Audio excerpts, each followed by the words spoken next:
Ya karena dulu mungkin masih konvensional ya, artinya kan memang telah terjadi revolusi industri sampai sekarang ini kan masuk ke 5.0 atau 6.0.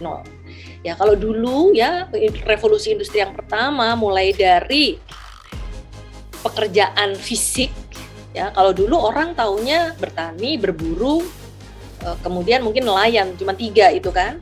Tapi dengan adanya perubahan industri, lalu mulai muncul ada pekerjaan-pekerjaan baru yang akhirnya mungkin melibatkan roda, melibatkan mesin, melibatkan komputer, melibatkan IT dan lain sebagainya, melibatkan artificial intelligence malah sekarang, gitu kan.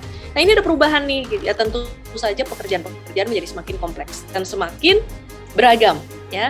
Nah, pekerjaan-pekerjaan yang tadi disebut adalah pekerjaan-pekerjaan konvensional, ya, menjadi dokter, bahkan dulu sempat ada cita-cita untuk menjadi pejabat pemerintah, aparatur sipil negara gitu. Itu menjadi sebuah cita-cita ya untuk bisa karena bisa menempati sebuah posisi yang dianggap dihormati, gajinya baik, rutin, lalu kemudian pensiun juga terlindungi, terjamin gitu kan. Nah, banyak para orang tua juga mengharapkan putrinya untuk menikah sama pegawai negeri misalnya gitu kan. Nah, jadi kembali lagi ini adalah memang ada sebuah pergeseran. Nah, sekarang pergeseran dengan adanya perubahan, revolusi industri, ada perubahan teknologi. Nah, tentu saja ada pekerjaan-pekerjaan baru ya yang mungkin dulu tidak ada, sekarang jadi ada. Nah, salah satunya memang ya industri multimedia ini.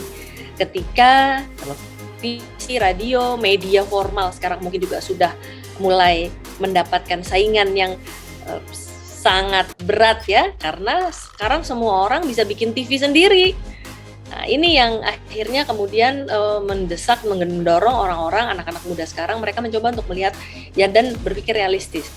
Itu yang pertama, jadi ada pergeseran dari industrinya secara keseluruhan.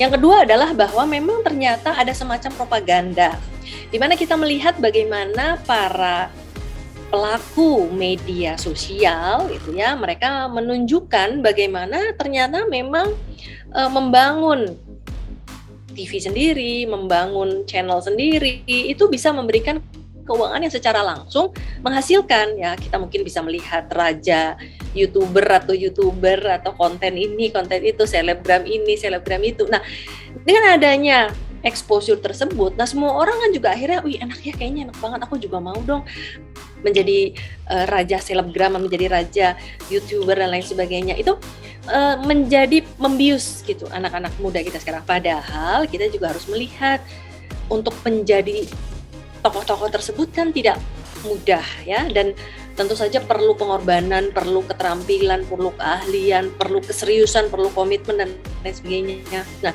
ini yang tentu harus bisa dikenali oleh anak-anak dan tentu saja oleh remaja terutama, dan bahwa harus ada tetap rekam jejak dan juga pemeriksaan psikologis, cocok nggak sih, bisa nggak sih gitu, karena untuk bisa mencapai hal-hal tersebut kan harus punya kreativitas, harus punya kapabilitas tertentu ya untuk bisa melakukan hal-hal tersebut. Nah, di sini peran dari orang tua juga untuk bisa mengarahkan ya, jadi jangan sampai terbawa emosi, terbius propaganda, pengen, lalu kemudian ternyata meninggalkan apa yang sebenarnya mereka sudah bisa lakukan atau mampu lakukan, hanya mengejar sesuatu yang mereka sebenarnya tidak bisa dan tidak cocok gitu. Bahaya sekali gitu. Bahkan ada yang mungkin sekarang anak-anak yang punya cita-cita, saya mau jadi gamer aja gitu kan, enak main tapi dibayar gitu ya. Boleh saja, saya tidak skeptik, tidak memandang rendah ya, semua profesi tentu selama halal tentu saja adalah profesi yang layak dipertimbangkan ya, apapun itu gitu. Bahkan kemarin tuh saya sampai cukup terkejut gitu, ada satu profesi yang sangat menarik gitu ya. Profesinya adalah mencoba tempat tidur ya, jadi disuruh tidur gitu. Bayangin, tidurnya pun dibayar gitu untuk tahu apakah kasur yang ini lebih baik dari kasur yang lain. Jadi bukan wine tester tapi bed tester gitu. Jadi ini ada profesi-profesi baru gitu ya yang sangat menarik ya, yang tentu saja tetap harus cocokkan dengan kekuatan diri, keterampilan diri. Jangan hanya pengen.